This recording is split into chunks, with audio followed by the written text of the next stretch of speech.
Et ce matin, votre invité Béatrice, Patrick Fuchs, doyen et responsable de l'École supérieure de bande dessinée et d'illustration. Bonjour Patrick Fuchs. Bonjour Béatrice. Merci d'être sur Radio Lac en cette période scolaire.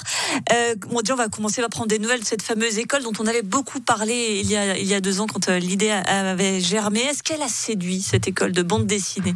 Elle a un succès inespéré. C'est-à-dire que vous êtes obligé de dire non à de nombreuses demandes ? Comme dans toutes les écoles d'art, on rentre avec un concours et c'est vrai qu'on a beaucoup de candidatures. Alors la bande dessinée, dans l'esprit de plusieurs personnes, dont le mien, je le reconnais, on pense que c'est un don de savoir dessiner, mais ça s'apprend finalement de savoir faire de la bande dessinée. Oui, parce qu'il n'y a pas que dessiner dans la bande dessinée, il y a aussi savoir raconter des histoires, faire des scénarios. Concrètement, justement, cette école, qu'est-ce qu'elle dispense comme cours ? Comment ça se passe ? Alors d'abord, c'est une école de bande dessinée et d'illustration. Il y a un jour et demi d'atelier de bande dessinée avec des auteurs de bande dessinée. Il y a une demi-journée d'illustration et puis il y a aussi de l'illustration qu'on appelle corporate ou de commande parce que comme souvent c'est le souci dans ce genre d'école d'art, ce qu'on a envie c'est aussi que les étudiants aient des débouchés. Donc en fait on leur apprend à répondre à des mandats.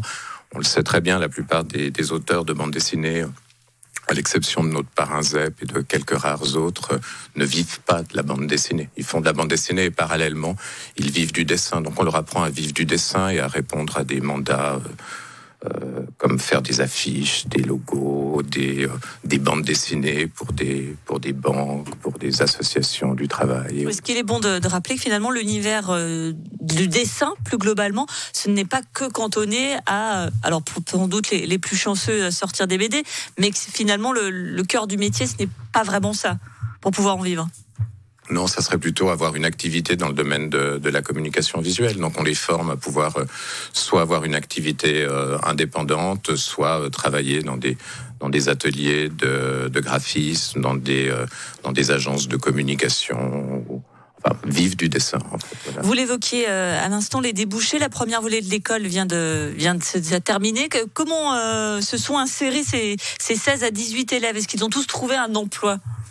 Bon, alors dans la bande dessinée, d'abord on trouve pas un emploi, on leur donne aussi des cours de gestion et pour apprendre à être des indépendants et à vivre de leur travail, mais on les incite aussi beaucoup à continuer. On ne devient pas un auteur de bande dessinée en 2 ans. Nous, ce qu'on peut leur donner, c'est les outils pour pouvoir utiliser au mieux le dessin pour vivre en fait du dessin, mais on ne devient pas un auteur de bande dessinée au bout de 2 ans. Donc on les incite à continuer à la aide et on avait créé cette formation en collaboration avec la Haute École d'Art et de Design qui a une option qui s'appelle Image Récit en 2e année et on incite nos étudiants à continuer à la aide pour développer un travail d'artiste. Ils peuvent rentrer directement en 2e année.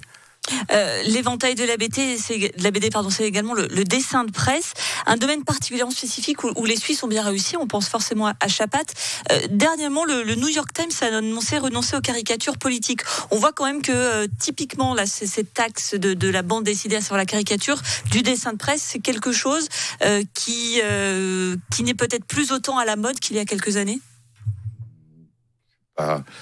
Les États-Unis, c'est probablement c'est un pays qui est assez particulier, mais je crois que le dessin de presse en Suisse est assez... C'est quoi la patte de nos BDistes et nos dessinateurs, finalement ?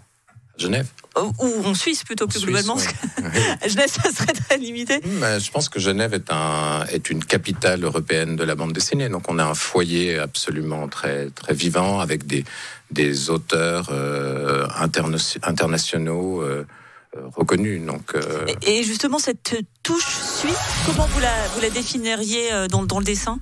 Je crois pas qu'il y a une touche suisse, il y a des héritiers. Swiss touch. Je crois pas qu'il y a une Swiss touch, il y a peut-être une Geneva touch, mais il n'y a pas un style défini. Mais il y a en tout cas une bande dessinée indépendante qui a une filiation pratiquement ininterrompue depuis Topfer qui a inventé la bande dessinée. Pour terminer, il y a beaucoup de personnes évidemment qui souhaiteraient se lancer dans ce monde du dessin, de la bande dessinée. Un conseil pour eux, parce qu'on sait que c'est quand même une filière pas simple pour réussir à percer. S'intéresser, s'ouvrir, dessiner. La bande dessinée, comme je vous l'ai dit tout à l'heure, c'est pas que le dessin. Donc en fait, si on veut raconter des histoires, il faut être curieux.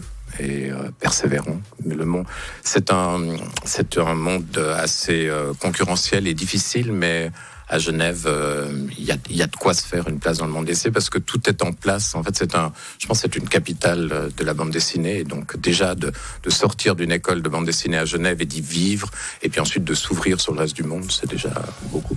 Curiosité et persévérance donc pour ces futurs élèves et BDistes. Merci à vous, Patrick Fuchs, doyen et responsable de l'École supérieure de bande dessinée et d'illustration qui est donc à Genève.